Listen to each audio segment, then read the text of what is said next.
Hello, on se retrouve pour une nouvelle vidéo. Alors aujourd'hui j'avais envie de faire un sujet un peu différent. J'ai envie de te montrer certains aspects de notre quotidien. Parce que quand on voyage comme on le fait nous à plein temps depuis presque 6 ans, mais c'est vrai que d'un pays à un autre, tu vas être confronté ou découvrir des coutumes, des équipements que tu n'as pas l'habitude d'utiliser habituellement. Et donc voilà, je pense que ça peut être sympa de te partager ça sous forme de petites vidéos. Donc c'est ce que je vais faire. Là, je vais te montrer quelque chose qui fait partie du quotidien des Asiatiques. Allez, je t'emmène dans notre salle de bain. Alors, il y a les toilettes ici. Donc, tu l'auras peut-être compris, je vais te parler de ce petit accessoire, de ce tuyau. Voilà, avec un petit bouton donc, que tu retrouves dans tous les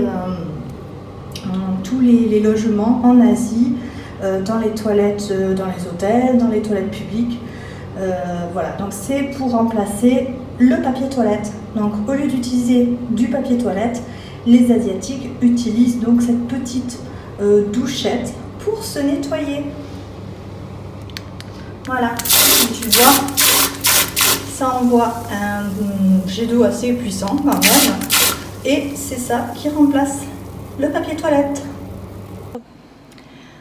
Voilà, c'est ce que tu retrouves dans les logements, dans les hôtels, dans les toilettes publiques quand tu viens en Thaïlande ou en Malaisie. Alors je te rassure, si tu n'es pas super à l'aise avec l'idée d'utiliser ce type de douchette, par exemple, quand tu vas dans les toilettes publiques, il y a souvent du papier toilette. Moi, j'en ai toujours vu. En tout cas, en Malaisie, en Thaïlande, j'en ai toujours vu. Il n'y a aucun souci. Et après, pareil, dans le logement, si tu préfères acheter du papier toilette, tu en trouves facilement dans les épiceries, dans les centres commerciaux. Donc, il n'y a aucun problème pour ça.